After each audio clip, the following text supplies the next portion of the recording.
live. Yay. Hey. Okay, well, good afternoon, everyone. I'm so excited to be here with Shaili Guru.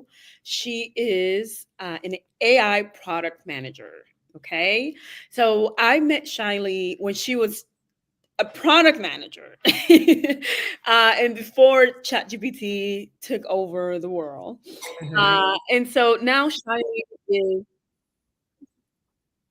Shaili is a an AI product manager, and she's also the author of one of the top uh, AI product management blogs out there, newsletters, right? So I think you have a lot to learn from her, and I think this will be an amazing conversation that I'm going to have with her. So let's do it. Let's go. What do you think, Shaili? Yeah, that sounds great. Thank you. Sounds Thank you, good. first of all, for having me on your channel as well. Really appreciate it. Absolutely. I'm proud to have you here. So, uh, Shaili, I think the way this is going to go is I'm going to have you introduce yourself, Okay. and then I'm going to go into the questions, and I'm going to grill you on this AI All right. product management stuff. Okay. So please introduce yourself. Yeah, absolutely. Hey, everyone. My name is Shaili. Currently work as a contractor over at Amazon within their marketing team, sort of building out Gen AI products. And also, being the first PM within that particular team, just sort of establishing those best practices as well and having fun. That team in itself is just, great group of people. And then on the side, I'm also teaching AI product management or machine learning product management through University of Washington. I wasn't always in AI or in tech. I actually have bachelor's in biology, and then over the last decade or so, I've sort of made the switch from moving from biology, being a microbiology lab technician in hospitals, to then being a vendor manager, moved into being a program manager, then product manager, and then finally an AI product manager back in 2018 or 2019. So it's been a little while. I've been in the AI space before AI got cool. But yeah, I love just product management, everything. Awesome. And I really like that you said that you didn't start out as a product manager, you studied biology, I did. because that shows one of the messages that I want to send to everyone is that you don't have to go and study for the exact same thing that you're going to be doing 10 years from now. 100%. Yeah, so that's important for me to uh, convey to the audience, especially the young people in the career transitioners who think that they have to study AI product management to go and be an AI product Yeah, it manager. actually helps when you come from a different background because you bring different perspectives instead of just that one, funnel of perspective that you bring with you. Okay. Yeah, yeah. So, and another thing is that there's a lot of mythical beliefs about product management, and I went through a product management boot camp, and you were one of the guest speakers there, and a lot of product managers were technical ones, like they had been software engineers before. Some of them were not. Some of them came from different places, right? Even Yeah, retail. yeah. So, that's one of the things that I want you to like try to incorporate in our conversation today. Okay, I'll try my best. Otherwise, you can poke at it. Okay. Okay. So, I guess okay, so my first question is, explain it to us like we're five, right? What the hell is product management?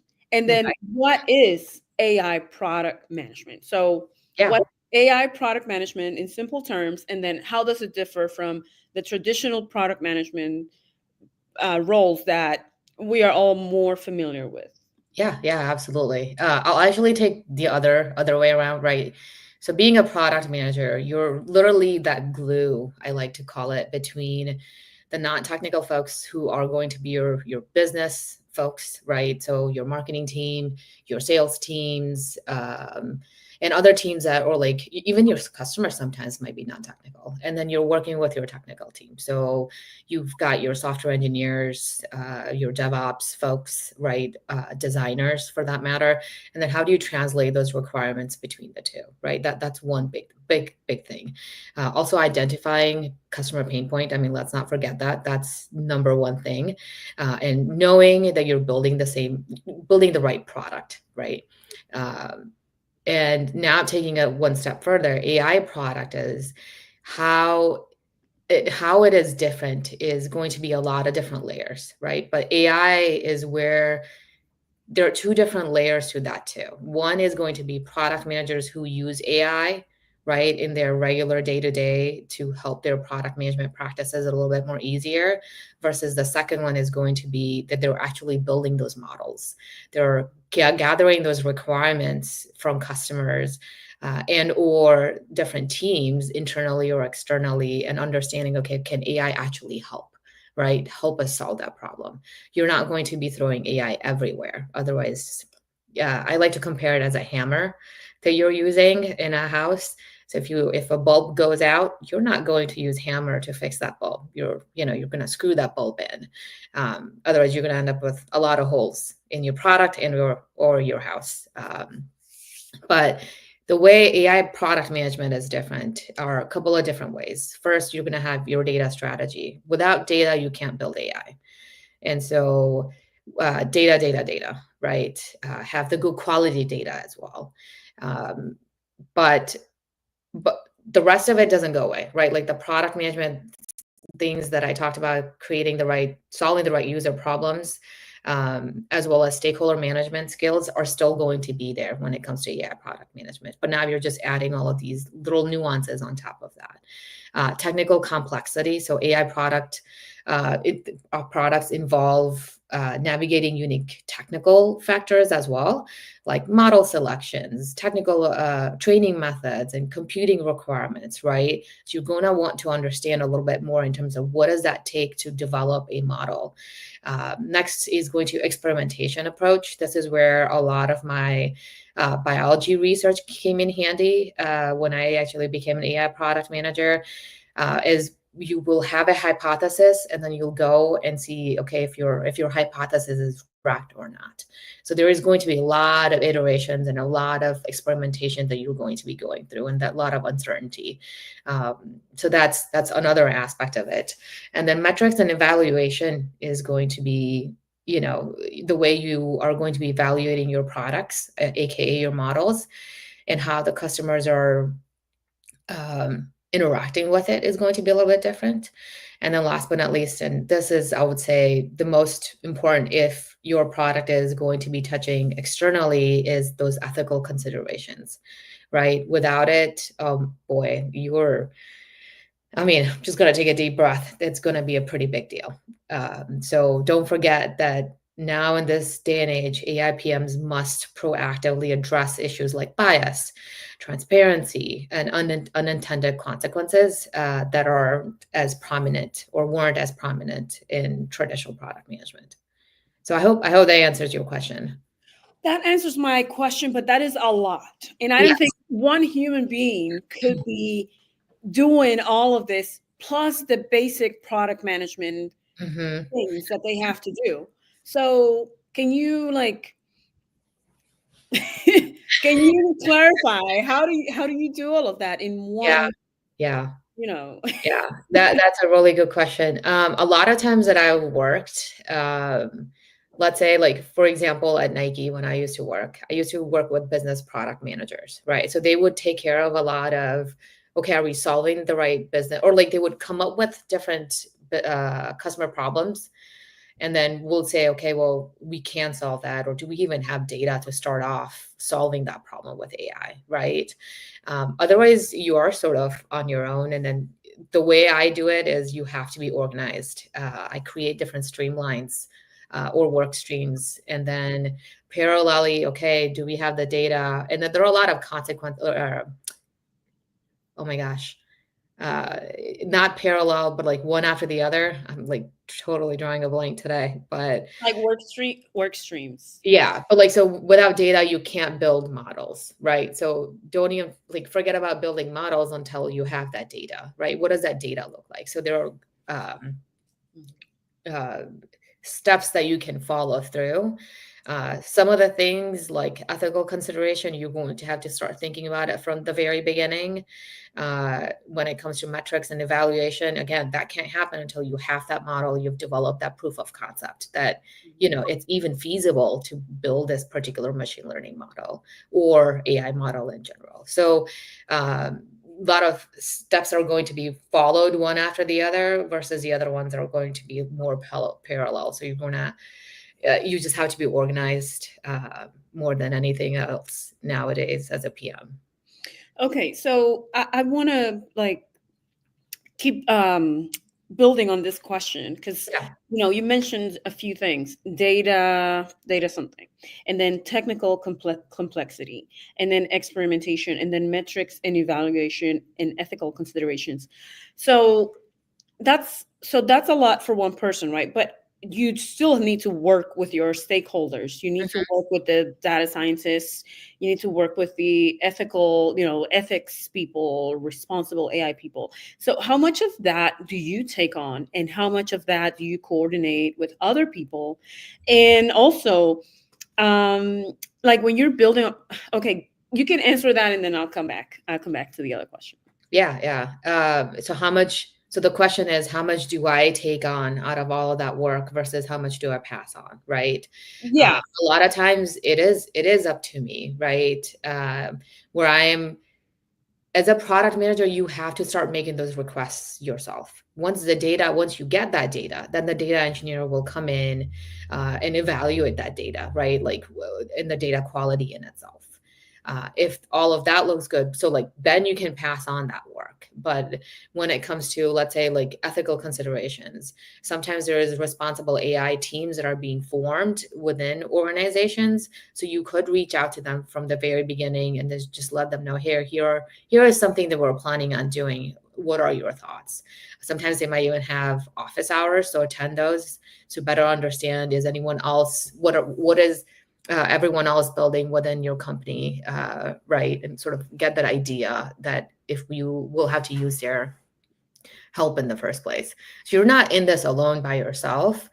But as a product manager, it is your job and responsibility that you have to go in depth instead of broad as a program manager, right? Um, so I hope they answered your question. Yeah, no, and managers are busy Yeah, people yeah. to begin with. And so I guess my next question is, what specific skills or knowledge areas are essential for someone who is a product manager to transition from the regular PM title to an AI product manager without just adding the AI in front of it, because a lot of people are doing that Yeah, for yeah, everything. yeah, What really makes a product manager become an AI product manager? yeah. I mean, so first things first, right? User-centric approach to solving problems. First, find out, are you solving the right problem? Does business care about it? So those are some of the skills right off the bat, right? Stakeholder management, cross-functional leadership. You have to be strong when it comes to all of these things in order for you to then become an AI product manager. Product discovery methodologies and roadmap development. These are all essential skills that you should be building as a product manager. Business case development, ROI justification, right? And then last but not least, project management. You have to do a little bit of project management and like agile and know the agile methodologies. That might change when you become an AI product manager. And then you will have to sort of play it off with your team in terms of, do they like Kanban? Do they like Agile? Is it 1 week sprint, 2 week sprints? You'll play with your team on that, or you'll figure it out.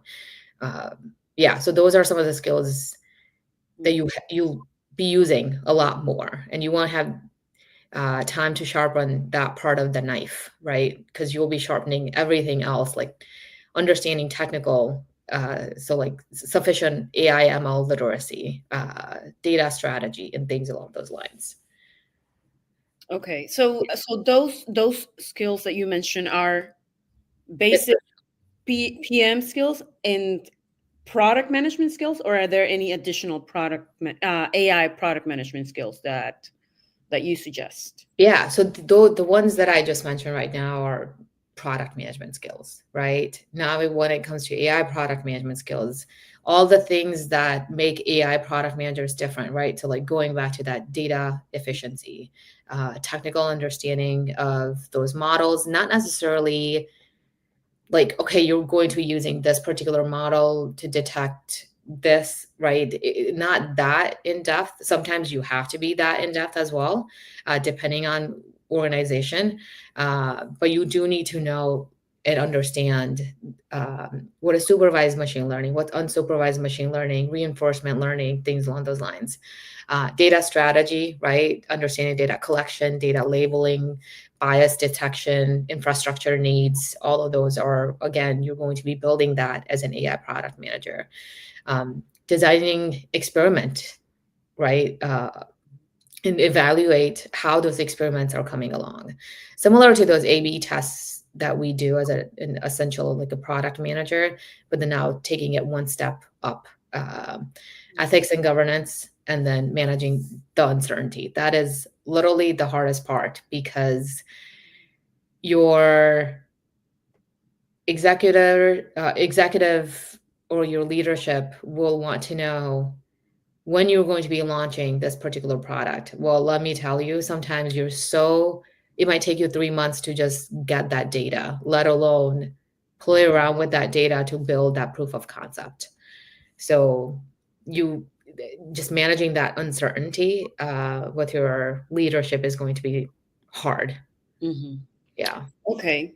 And so I think I think you may have answered this question already, but if you have anything to add, let us know. If not, we can move on.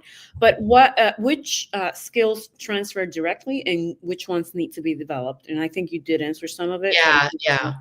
I mean, so some of the skills that transfer are like stakeholder management, user-centric approach, product discovery, like all of the things that I said that you should be bringing that are essential to product managers, traditional product management, and then the rest of them that I just spoke about, right? In terms of data, technical understanding, all of that is something that you will have to develop as an AI PM.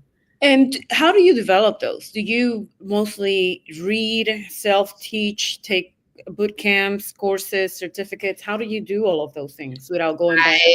Yeah, great question. I would like to say all of the above. Unfortunately, there weren't that many classes when I first dove into being an AI product manager. And so I got my hand slapped a lot in terms of like, okay, how about this? How about this? How about this? Right. And being one of the only product managers sometimes in some of the organizations, I'm like, I hadn't thought about it. Why hadn't I thought about it? But I didn't realize it was my first time going through it. So I took a course. It's called AI Product Management from Duke on Coursera. And that was a couple of years ago. And when I was going through it, I'm like, gosh, this makes so much more sense. And it just validated all the learning points that I had gathered by myself without knowing that I was gathering those learning points or like learning while it's like building an airplane while I was flying at the same time, which was hard, but Yeah, I'm glad that I was able to make it on the other side with that plane. sounds good. Yeah. Okay, so I guess my next question is a segue into it. But what educational backgrounds do you typically see in successful AI product managers today? Knowing that this AI product manager thing, it's like maybe 2 years old, right? I personally had not heard of it before ChatGPT launched, right? So, what educational backgrounds can you kind of suggest for this? Yeah.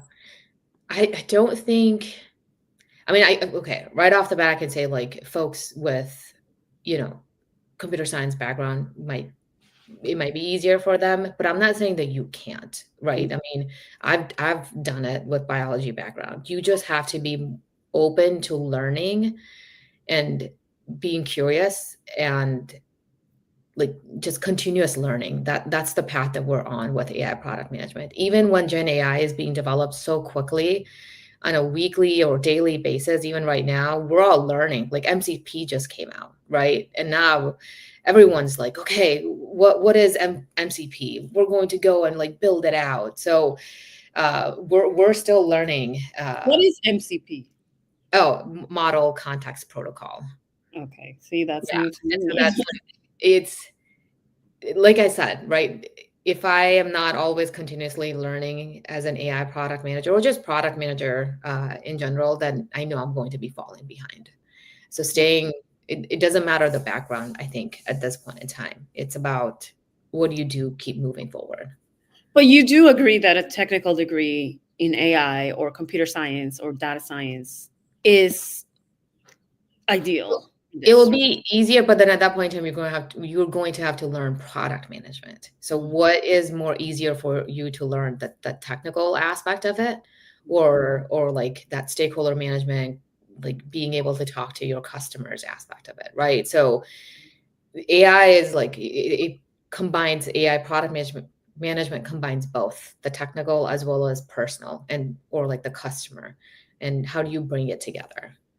So I guess to put a pin, like a final point on this. So imagine someone who is a non-technical person who has been laid off and they want to dive into the world of product management and AI product management, right? They come in with a policy background, let's say. Uh, Mhm. what is your suggestion for this person? Let's say that they have 6 months to a year of runway that they can dedicate to study and building in public so that they can go into this and compete with others. What do you suggest to that person? Yeah, that's a really good question. I'm actually mentoring someone that doesn't come from policy background but comes from a different background. Uh, I would say for that particular person, rely on what you know. So if your knowledge is around policy, especially right now with responsible AI coming into play, ethical AI coming into play, right? With what you know, leverage that and see if you can become a responsible AI product manager and what does it take. The first step, if I were in their shoes, the first step I would do is literally just go on LinkedIn and just put responsible product managers. And then look at what pops up in terms of people and start connecting with them or start building your network and see how they got to that point and learn from them because they already have the job that you want, right? And then sort of build that plan towards it. Okay, so responsible AI product managers. So, but I mean, are companies actually hiring for this Yeah, responsible AI PMs, or are they just plopping that responsibility on the current PMs and say, "Oh, you have to look at it responsibly too"? I would say, I mean, I've definitely seen responsible AI product managers like jobs as well as folks getting promoted as within their organization in that particular category as well. Mhm. So a little bit of both. I know one personally as well that works at Salesforce and he's doing a marvelous job. So Okay, yeah, sounds good. if anyone's interested, I'm happy to connect you with them. Sounds good. I don't want to say his name because, you know, Okay, yeah, no, don't. yeah. So, okay, so I want to go into like the more practical and concrete part of this. Could you walk us through a typical day in your life as an AI product manager? Like what meetings, decisions, and tasks occupy your time that might be unique to managing AI products? You don't have to tell us anything too, Yeah. proprietary, but in Yeah. general. Um, I mean, it is very similar to like a typical or software product manager's day as well, right? You might be attending a lot of stand-ups to understanding, okay, how are your engineering teams doing? If they have any blockers, if you don't have a Scrum Master or Scrum leader, then you might be taking on those responsibilities to removing those blockers, but then it could be as simple as, okay, well, what does our roadmap look like 6 months from now, right? Every day looks so different.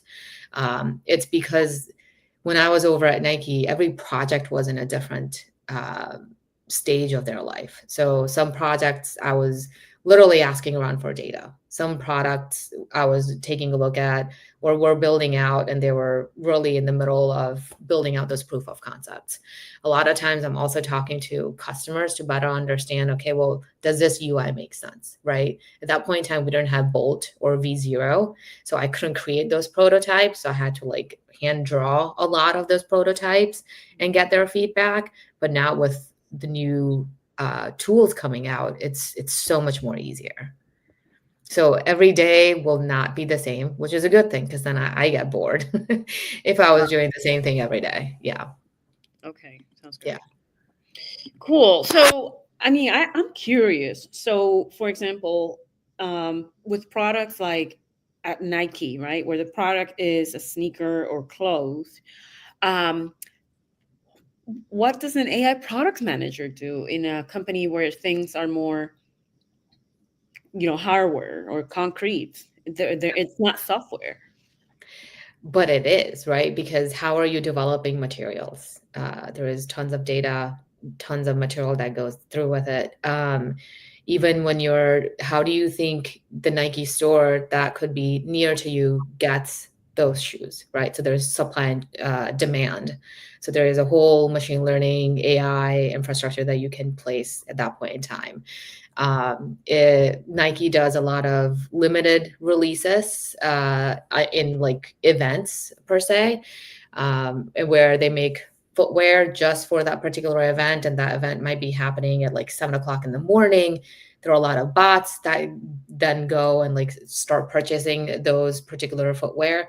So you need bot detection, right? So there are so many different areas. That's a really good point you bring up. Like how it's Nike's all physical, right? Like footwear and apparel, but there's so much that goes behind, and that's for every company that you might not realize in the front. Um, but once you get in there, once you start talking to folks and organizations across Nike, that was one of my favorite part of my job was evangelizing AIML and seeing like where can it be used or what use cases should we be going after and prioritizing. Definitely very interesting. Unfortunately, I can't talk about so many different use cases because of proprietary information, but Oh, oh, yeah. no, don't worry. Okay, so I guess I think you may have answered this somewhat, but if you have anything to add, what are the biggest challenges that you face when managing AI products that traditional product managers don't have to contend with? Yeah, Mm. yeah. Gosh, number one is managing uncertainty. I think I did mention that earlier, right? AI capabilities keep evolving so rapidly, and sometimes they're just unpredictable, right? So, how do you sort of navigate that? How do you provide even timelines and roadmap a lot of times? So that's one aspect. And ROI. Another one is how do you justify like return on investment? No, can't even talk. ROI. It is so hard because it's going to take you. I mean, even we saw like OpenAI said that they're losing money even when they're charging $200 per month per pro certification or pro membership that they have, right? So building AI sometimes just takes a lot of money. So how do you justify that AI still needs to be used instead of going down that traditional route of maybe just putting some rules in places, right? Mhm. So those are like the biggest two, I would say, biggest challenges. And then the third one is comes from user perspective, where it's like when customers are coming in, right, and they're saying, okay, I would like this. Let's say, imagine they're talking to a chatbot, for example. Everyone's probably used a chatbot, and it's a Gen AI operated chatbot. and they're like, okay, how did that chatbot get me that answer? It's a black box. The only thing they're doing is they're talking to the chatbot like they would be with a human being. But with a human being, you can probably think through like reasoning, right? But when it comes to AI, it's just black box. So how do you explain that? Do you need to explain that? So there is a whole another side to that as well, right? So how AI systems are making those decisions is also very crucial. And do we show that to our customers or not?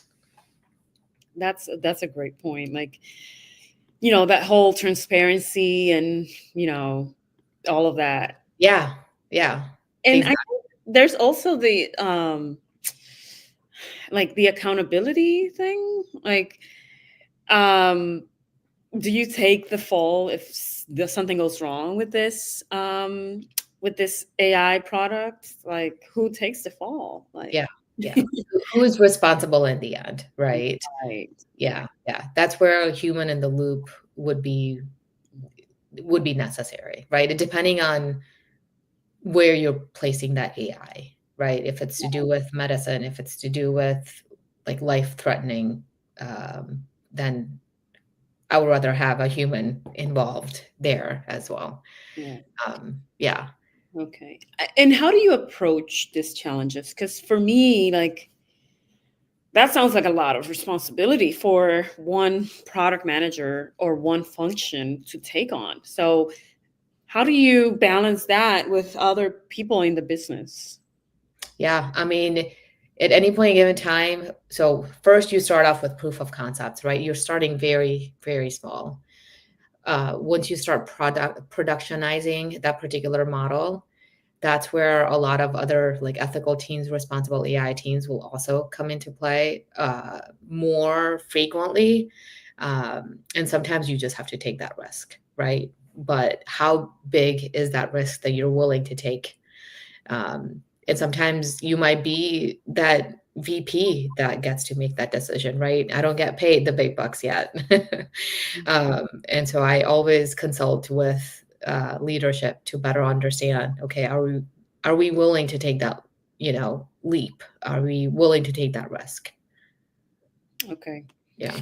Okay, so I guess now I want to move on to some of the like user needs, right? So, how do you balance technical requirements with user needs when developing AI products, especially when you're explaining complex AI capabilities to non-technical stakeholders?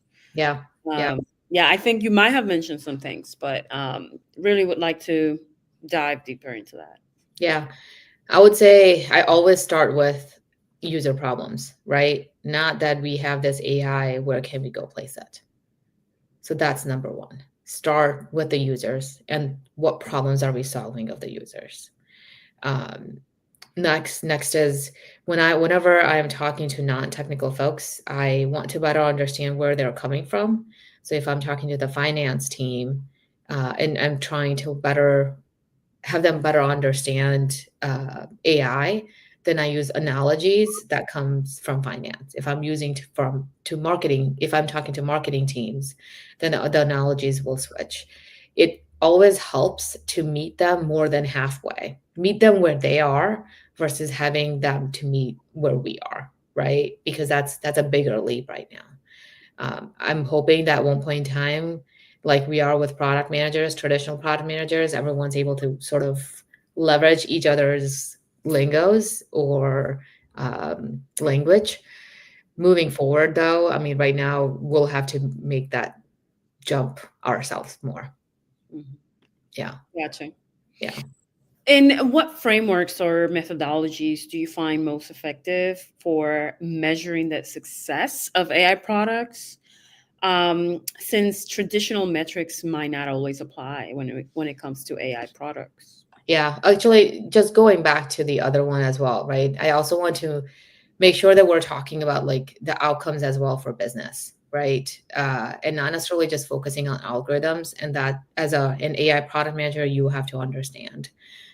Sometimes when you are talking to um, teams that are not more AI focused, it helps to show them. So that's where that proof of concept also comes into place. And a proof of concept can be created within like 30 days if you have the right data available at your hands and data scientists as well. And then ensuring that you have that feedback loop between customers and then your product as well in the beginning, especially. So I just wanted to make sure that I just, sort of these are the boxes that I check Mhm. uh, in terms of like, how do I balance technical requirements over or user requirements over technical requirements when it comes to AI? Yeah. Mhm. Sorry. Ask me that question again, please. Yeah. So, what frameworks or methodologies do you find most effective for Yeah. measuring the success of AI products, given that traditional metrics might not always apply? Yeah. I mean, they do though still. Traditional metrics still apply because in traditional project management, you were still going after those business metrics, right? So like the revenue impact or efficiency gains or like cost savings. Those metrics will still stay the same, right? Yeah, like if you have customers or members, are they churning? Are you retaining them? What does that look like? So those OKRs up top will still trickle down to that. So those, but then how do you solve it with AI metrics? So depending on okay, well, if your model is a little bit more accurate, what does that tell you about your customers and if they're churning or not, right? So that traditional metrics aren't going away. It's just that AI metrics are now being added to that. And understanding the line between the two will definitely help. Um, I also want to better understand when we say that our developers are going to go and build this algorithm out, what confidence are they saying that with? Um, how confident are you that you can build this, right? Even in like a smaller tasks, how confident are they? And then um, yeah, a lot of times there's going to be that human in the loop, as I mentioned earlier. That is going to be your number one efficiency as well, where systems that combine AI and human judgment, measuring how AI improves human decision, also quality and speed also comes into a big play.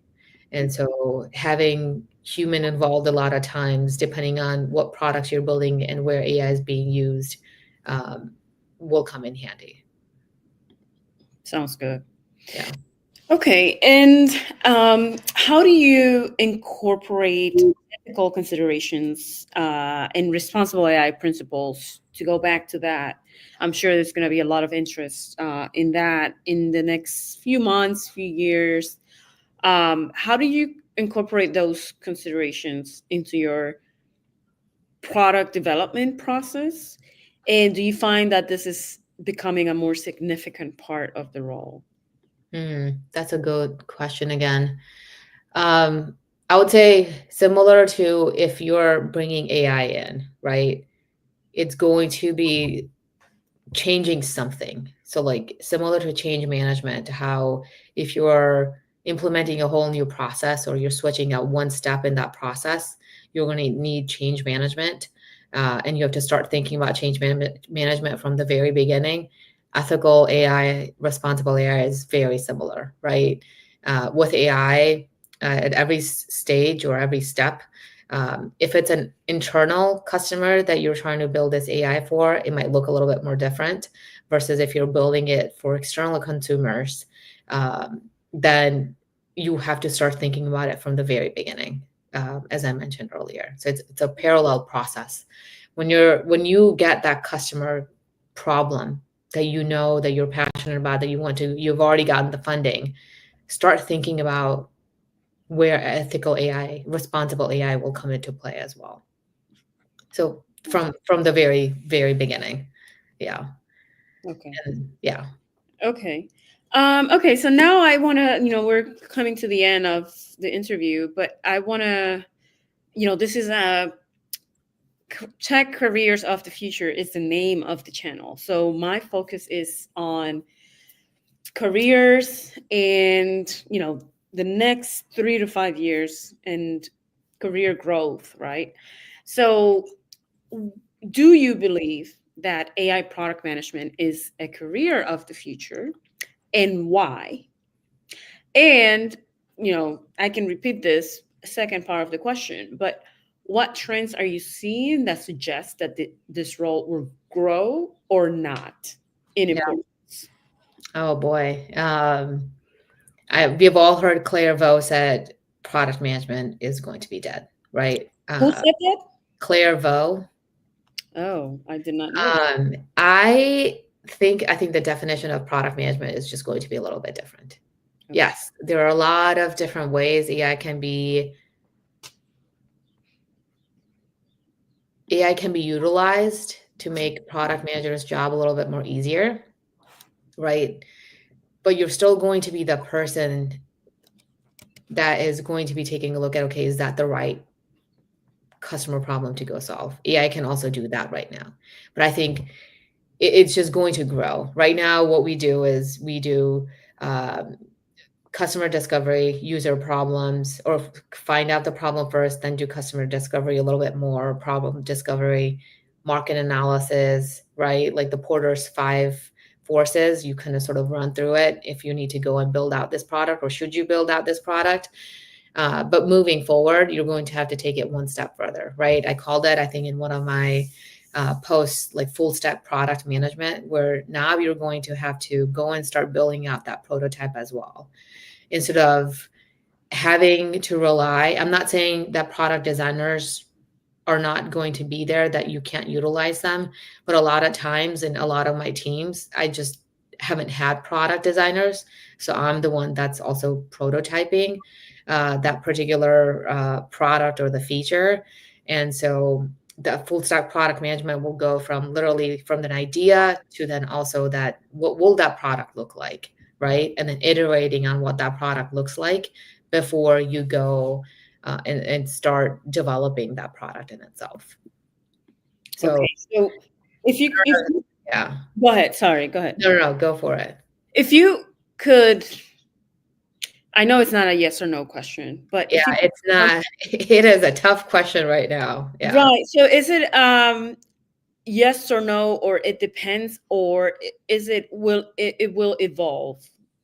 You mean just like the product management practices Career. or like the role in itself? Yes. Oh, yeah, it will 100% evolve. Now, what will that look like is something that, I mean, it's already evolved, right? If you take a look at it. Um, and I think we're going to have to take on more, not less. Wow. I Yeah. can't see that. I can't see a PM taking on more. I mean, with AIPM, you've already started to take on more, right? But what you always have to do more and more.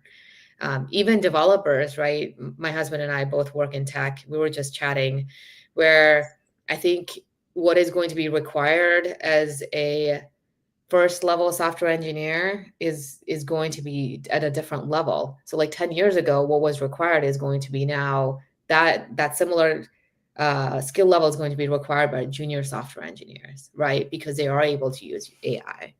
And so how do you utilize AI to make your job a little bit more easier and or um, Yeah. yeah, yeah, Yeah. the skill sets will change So for you the will roles. take on more, but there's also AI to help you. Correct. As Okay. long as your company allows it, right? And you have to adhere to those policies as well. Right. Okay. Yeah. But in itself, like the number of product managers, do you think it will grow? Because I remember in our IPMA, in our PM boot camp, one of the speakers said every company will need product managers in the future, and that was the same year that ChatGPT came out. So, do you think that's still the case? Hmm. Again, a loaded question. Right. Will we need the same number of PMs? I would say most likely you would need less amount of PMs, right, at this point in time, just because you're going to have AI that will be like your um, product intern that's working with you. Okay. Yeah. So Okay. it's, yeah. Gotcha. Yeah. Okay. Which is sad for me to say out loud that we're going to require less number of product managers. You said it's scary for you? Or sad, right? Like Yeah. that. Yeah. Yeah. But hopefully there will be like a corresponding growth in another function, right? Yes, exactly. I mean, we don't know what next 5 years will bring into play. Not at all. No Yeah. one can predict that. Yeah. Okay. Okay, well, I want to wrap up with my last question that I always ask all of my guests. What advice would you give to someone watching this who wants to prepare themselves for both a product management career, but also an AI product management career in the next 3 to 5 years? I would say 3 to 5 years is a long time. How I about we know. Yeah. Yeah. especially in this rapidly evolving technology industry that we're all part of, let's keep it like, 12 to 24 months Okay. at most. Yeah. I would say, right, start building that technical literacy if you want to be an AI product manager, and sort of uh, start doing that hands-on experience, right? Experiment, experiment, experiment, but then with this experiences as well. Um, and start developing those communication skills as well. Okay. Because as a product manager, regardless of you being a software product manager or an AI product manager, you're going to need that.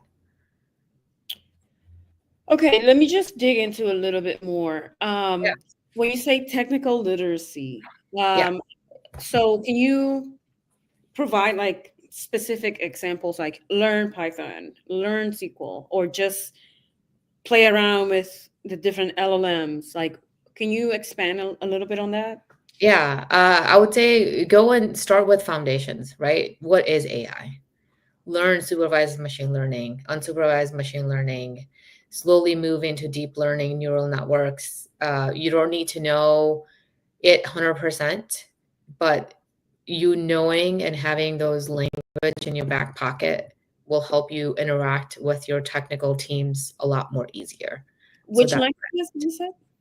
uh, just like technical acumen, right? Like the more you build it, the easier it'll be for you to talk with your data scientists, your machine learning engineers, all of the DevOps or ML ops, Gen AI ops folks that you're going to be interacting with. So that's what I meant is learn the foundations first. Okay, It's learn. very important. Yeah. Okay. And then when you say experiment, can you kind of give an example of what you mean by that? Yeah. So when you're right, so if you're using a product, let's say it's your favorite product, but you're still saying like, oh, I wish it had that.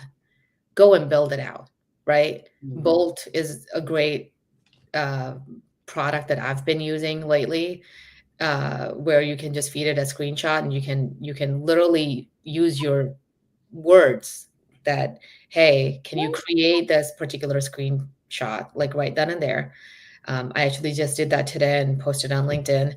And then can you add this functionality, right? Now, what will that functionality do? That's up to you. So that's an experiment that you're doing to see, okay, well, what does that look like? Um, and then, or if you have an inkling feeling that this is something that the customers would want, then go ask them, right? Like at your current job, or post it on LinkedIn as a question, or Reddit as a question. That's amazing. And I did see your post about Claude and I was like, yes. Yeah. Yeah. Oh my God. Okay. Sounds good. Sounds good. Yeah. So it's that taking that little steps, right? Because it's teaching you more about technology as well and the products. And do you have any courses, certs that you recommend?